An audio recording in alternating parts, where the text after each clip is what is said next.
इंतखाबी उम्मीदवारों के कागजात नामजदगी की जांच पड़ताल का मरहला मुकम्मल। एतराजात के खिलाफ अपीलें 22 जून तक दायर होंगी। 27 जून तक समाअत के बाद उम्मीदवारों की नजरसानी शुदा फहरिस्त 28 जून को जारी होगी। हतमी फहरिस्त और निशानात की अलॉटमेंट 30 जून को होगी।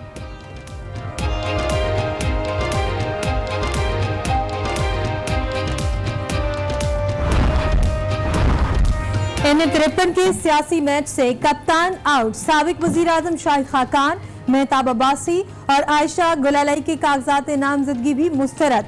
रिटर्निंग अफसर ने चारों उम्मीदवारों के बयानात हल्फी को नामुकम्मल करार दे दिया।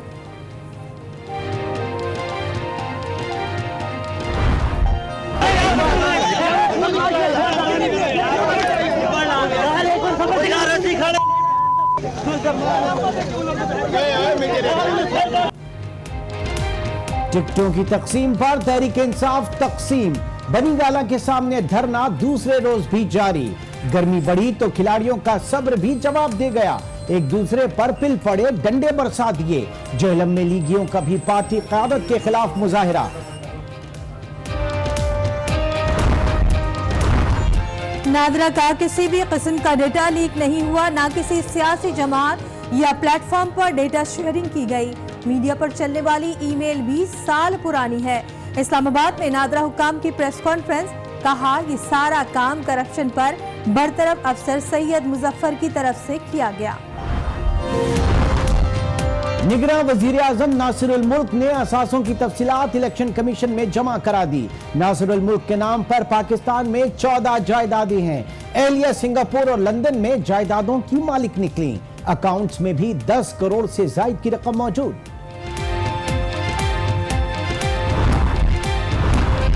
सरकारी जमीनों की बंदरबाट नहीं होने देंगे। सिंध में कब्जा केस में चीफ जस्टिस के रिमार्क्स, कहा कि डीए ने 37 साल पहले 2 रुपए फी एकड़ अराजी लीज पर दी। क्या 2 रुपए कोई कीमत होती है?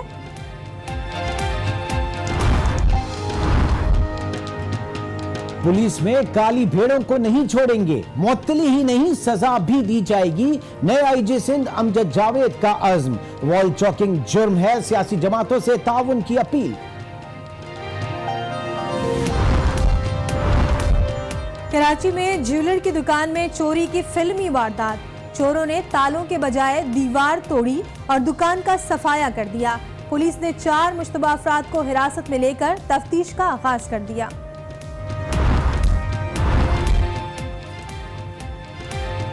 ट्रंप का सफ़ाकाना इमिग्रेशन कानून। अमेरिका में हजारों बच्चों को वालिदैन से जुदा कर दिया गया। पनाहगुज़ीन कैंपों में बच्चों का रो रो कर बुरा हाल।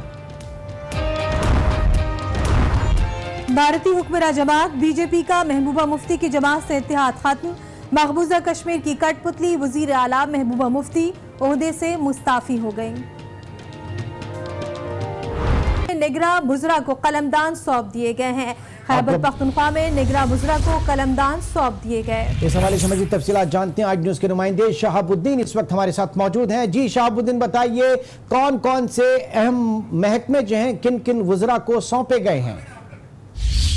ये इमरान सुल्तान निगरान वजीर आला जस्टिस रिटायर्ड दोस्त मोहम्मद खानी ईद से कबल 11 रुकनी सूबाई काबीना तश्कील दी थी और उस वक्त उन्होंने कहा था कि ईद के बाद इन वज़रा को महकमे हवाले किए जाएंगे। आप इन तमाम वज़रा को महकमे तफवीज़ किए गए हैं। इसमें जो अहम बात सामने आई है, इसमें जो शख्स जिस काबिलियत का हामिल था उसी को उसी महकमा दिया गया है। जो खातून वजीर है उनको सोशल वेलफेयर और तालीम के महकमे दिए गए हैं। इसके साथ जो रिटायर्ड जज थे उनको महकमा कानून का महकमा दिया गया है और इसी तरह जिन अशखास का, जिन वज़रा का जिस महकमे में वो एक्सपीरियंस रखते थे, वो निगरान वजीर आला ने उनको वही महकमी तफवीज़ दी है। जी इमरान सुल्तान जी, बहुत बहुत शुक्रिया। इस वक्त हमें अपडेट कर रहे थे शहाबुद्दीन। खैबर पख्तूनख्वा में निगरां वज़रा को कलमदान सौंप दिए गए। उधर पंजाब के निगरां काबीना के वजीर फैसल मुश्ताक से वजारत तालीम का कलमदान वापस ले लिया गया है। उनसे यह कलमदान सोशल मीडिया पर तनकीद के बाद वापस लिया गया। इसी हवाले से मजीद तफसीलात जानेंगे आज न्यूज़ के नुमाइंदे सलीम शेख से। सलीम, बताइएगा कि फैसल मुश्ताक से महकमा तालीम का कलमदान क्यों लिया गया है, क्या वजूहात सामने आई हैं? जी, जो फैसल मुश्ताक हैं, इनका जो है अपनी एक प्राइवेट स्कूल की एक पूरी चेन थी, जिसकी वजह से जो सोशल मीडिया पर बड़ी भारी तादाद में जो है इनके खिलाफ कंपेन की गई, जिसके बाद जो है निगरान सूबाई काबीना जो है इस बात पर उन्होंने इत्तेफाक किया कि जो फैसल मुश्ताक हैं इनसे जो है एजुकेशन का कदमदान वापस ले लिया गया और इस हवाले से नोटिफिकेशन जारी कर दिया गया। और अब एजुकेशन के जो तमाम महकमे हैं वो वज़ीर आला पंजाब के पास रहेंगे और जो निगरान सूबाई वज़ीर फैसल मुश्ताक है उनको महकमा इंसानी हकूक़, अक़लीती उमूर, महकमा बहबूद आबादी और महकमा समाजी बहबूद और बैतुल माल के कदमदान जो है वो सौंप दिए गए। और इसके साथ साथ जो है 3 और वज़रा को जो है अज़ाफ़ी महकमे भी अलाट किए गए हैं, जिनमें ज़फ़र महमूद को डिजास्टर मैनेजमेंट और वज़ीर इत्तलात अहमद वकास रियाज को महकमा जंगलात, जंगली हयात और माही परवरी का अज़ाफ़ी चार्ज दिया गया, जबकि वज़ीर दाखिला शौकत जावेद को जो स्पोर्ट्स और पब्लिक प्रोसिक्यूशन के महकमों का अज़ाफ़ी चार्ज दिया गया है। जी शाइस्ता इकबाल। बहुत शुक्रिया आपका सलीम शेख।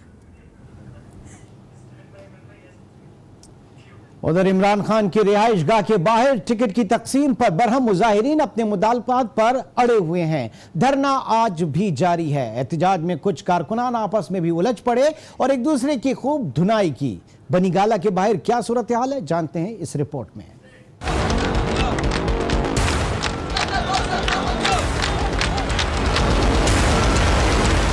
कप्तान ने नाराज खिलाड़ियों को लाख मनाया, तसल्ली और दिलासे दिए, अपना जलाल भी दिखाया। इंसाफ के ऊपर फैसला करूंगा जो मैं समझता हूँ। वो आप चाहे जितनी मर्जी पब्लिक आ जाए वो मैं चेंज नहीं करूंगा। लेकिन खिलाड़ी भी अपनी धुन के पक्के निकले। कप्तान का फार्मूला कप्तान पर आजमाया। टस से मस न हुए, रात बनी गाला के बाहर गुजारी। सुबह सवेरे चने और नान का नाश्ता किया और गर्मा गर्म चाय से ताजा दम हुए। पेट पूजा के बाद पार्टी तरानों पे खूब रक्स किया।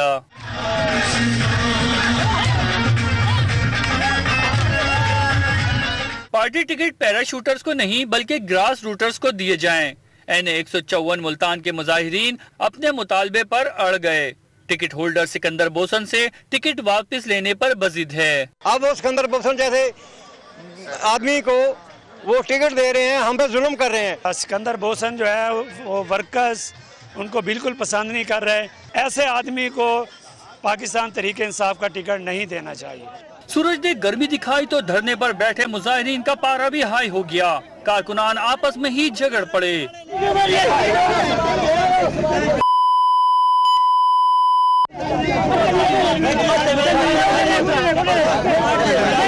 दीगर कारकुनान की मुदाखलत पर मामला रफा दफा हुआ।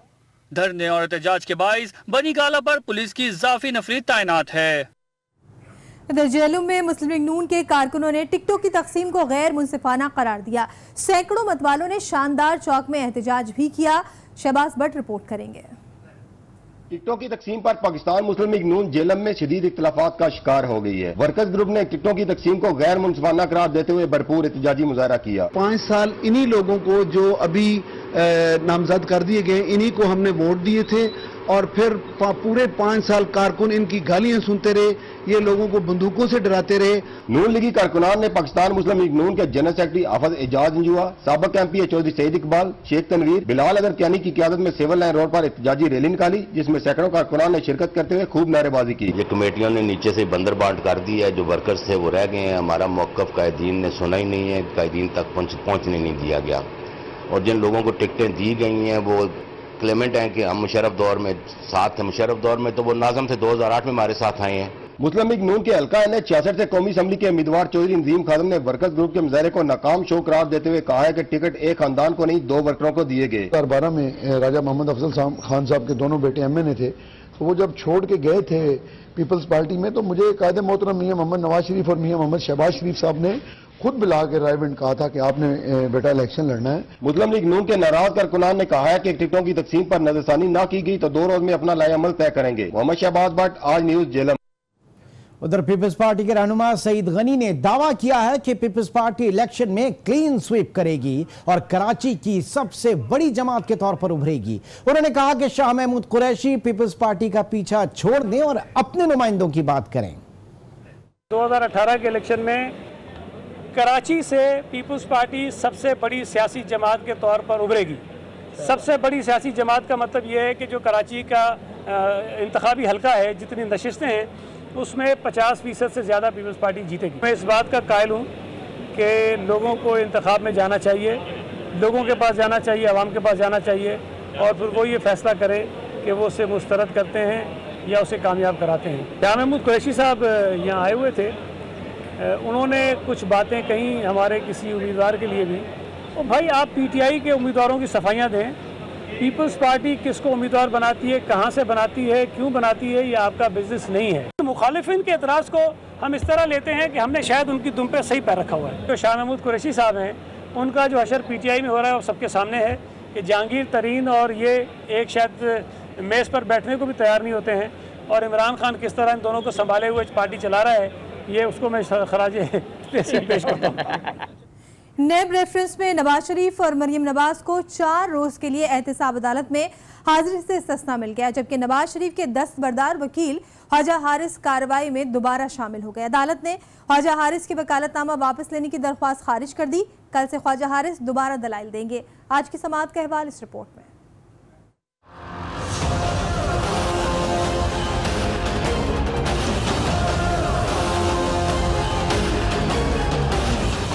लंदन में ज़ेरे इलाज बेगम कुलसूम नवाज की हालत तशवीशनाक। नवाज शरीफ और मरियम नवाज को एहतसाब अदालत में हाजिरी से 4 रोज का इस्तिस्ना मिल गया।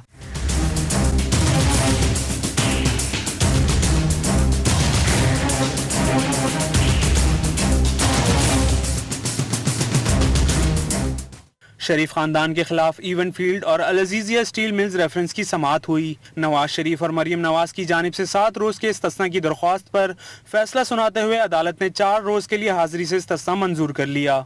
समाअत के आगाज पर वकील ख्वाजा हारिस अदालत पहुंचे। जज मोहम्मद बशीर ने पूछा क्या वकालतनामे वाली दरख्वास्त वापस ले रहे हैं। ख्वाजा हारिस ने जवाब दिया कि पहले एक और दरख्वास्त देनी है, बतौर वकील मौक़िफ़ अपनाना मेरा हक है, हमें भी मालूम हो जाएगा कि केस इकट्ठे चलेंगे या अलहदा। अदालत ने ख्वाजा हारिस की वकालतनामा वापस लेने की दरख्वास्त खारिज कर दी। नवाज शरीफ के वकील जहांगीर जदून ने मौक़िफ़ अपनाया कि प्रेस कॉन्फ्रेंस के जरिए मुल्ज़िमान को सजा देने की बातें की जा रही हैं, जो अदालत पर दबाव डालने के मुतरादिफ है। जज मोहम्मद बशीर ने कहा अदालत की तरफ से इन्हें कह दें मुखालिफिन फरीक नहीं तो बात क्यों कर रहे हैं। अदालत ने समाअत 1 रोज के लिए मुलतवी कर दी। सिंध में सरकारी अराजी लीज पर देने से मुताल्लिक खुद नोटिस की समाअत के दौरान चीफ जस्टिस ने सख्त बरहमी का इजहार किया। कहा सरकारी जमीनों की बंदर बांट नहीं होने देंगे। उन्होंने कहा कि रियासत का तहफ़्फ़ुज़ हमारी जिम्मेदारी है। अदालत ने रेलवे की दरखास्त पर फरीक़ैन को नोटिस जारी करते हुए समाअत मुलतवी कर दी।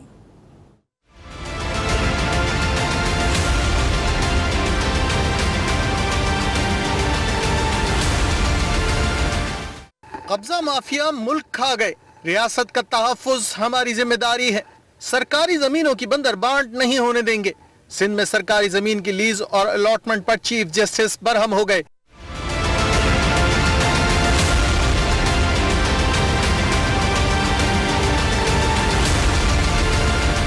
सुप्रीम कोर्ट कराची में सिंध की सरकारी अराजी की लीज पर खुद नोटिस की समाअत हुई।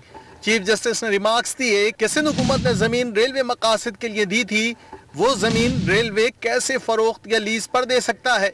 चीफ जस्टिस ने कहा कि रेलवे के खिलाफ मुतअद्दिद दरख्वास्तें सिंध हाई कोर्ट में भी ज़ेर समाअत हैं। अदालत ने रेलवे की दरख्वास्त पर फरीक़ैन को नोटिस जारी करते हुए समाअत मुलतवी कर दी। आईजी सिंध अमजद जावेद सलीमी ने कहा है कि जराइम के खात्मे के लिए काम करेंगे। स्ट्रीट क्राइम की बढ़ती हुई वारदातों के खात्मे के लिए भी काम शुरू कर दिया है। पुलिस में काली भेड़ों को नहीं छोड़ेंगे। रिपोर्ट करेंगे वकास खान।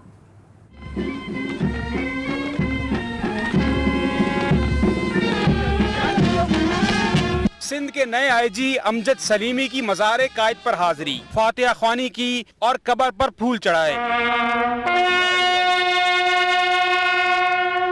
मीडिया से गुफ्तगू में आईजी सिंध ने जराइम के खात्मे के अज़म का इजहार किया। पुलिस अफसर का काम है लॉ एंड ऑर्डर को मेंटेन करे, जराइम पेशा लोगों की बेखकनी करे। I will not leave any stone unturned to keep the law and order intact. IG Sindh Amjad Saleemi ने कहा पुलिस से काली भेड़ों का सफाया करेंगे, करप्ट अफसरान को ना सिर्फ मुअत्तल करें बल्कि कड़ी सजा भी देंगे। जराइम पेशा लोग होंगे, हमारी सफ़ों में, मैं उनको निकाल दूंगा, उनको निकाल बाहर करूंगा। ना सिर्फ निकाल बाहर करूंगा, बड़ा स्ट्रिक्ट एक्शन लूंगा, डिपार्टमेंटल एक्शन लूंगा, और अगर किसी ने कोई जुर्म किया हो तो उसी तरीके से उससे निपटूंगा जिस तरह जराइम पेशा लोगों से। उन्होंने कहा कि इलेक्शन में पुलिस अपना भरपूर किरदार अदा करेगी। सियासी जमातें वॉल चौकिंग का जुर्म करने से गुरेज करें। वक्कास खान, आज न्यूज, कराची। और अब आपको अपडेट करें कि नैब ने NICL स्कैंडल के मफरूर मुलजिम शहाब सिद्दीकी को गिरफ्तार कर लिया है। शहाब सिद्दीकी पर गैर कानूनी तौर पर सरमायाकारी पॉलिसी बनाने का इल्जाम है। इस हवाले से मजीद तफसीलात जानते हैं आज न्यूज के नुमाइंदे सऊद बिन मुर्तजा से। जी सऊद, बताइएगा गिरफ्तारी से मुताल्लिक नैब हुक्काम का क्या कहना है? जी बिल्कुल, देखिए नैब की जानिब से NICL केस में जो है एक रेफरेंस दायर किया गया था। साबिक जो NICL के अफसरान है उनके खिलाफ, के बाद ये पहली कार्रवाई है नैब सिंध की, जिसमें इन्होंने जो है साबिक मैनेजर इन्वेस्टमेंट पॉलिसी जो NICL की थी और साथ साथ इन हाउस इन्वेस्टमेंट बोर्ड का भी हिस्सा था शहाब सिद्दीकी, इसको गिरफ्तार किया है। नैब हुक्काम का यह कहना है कि इस बोर्ड ने तकरीबन 100 मिलियन की गैर कानूनी इन्वेस्टमेंट जो है अप्रूव की थी, जो कि फर्स्ट दाऊद इन्वेस्टमेंट बैंक को जो है 2008 और 9 साल के दरमियान जो है की गई थी, जबकि इसमें ये पहली गिरफ्तारी। और इस केस में जो है तकरीबन 64 मिलियन का जो है कौमी खजाने को नुकसान पहुंचाया गया था। इसके बाद ये रेफरेंस जो है नैब ने दायर किया था और इसमें साबिक चेयरमैन NICL जो है पहले ही लाहौर में गिरफ्तार हो चुके हैं। इस केस में नहीं हुए थे, अलबत्ता नैब हुक्काम का कहना है, लेकिन उससे इस हवाले से जो है तफ्तीश की जाएगी।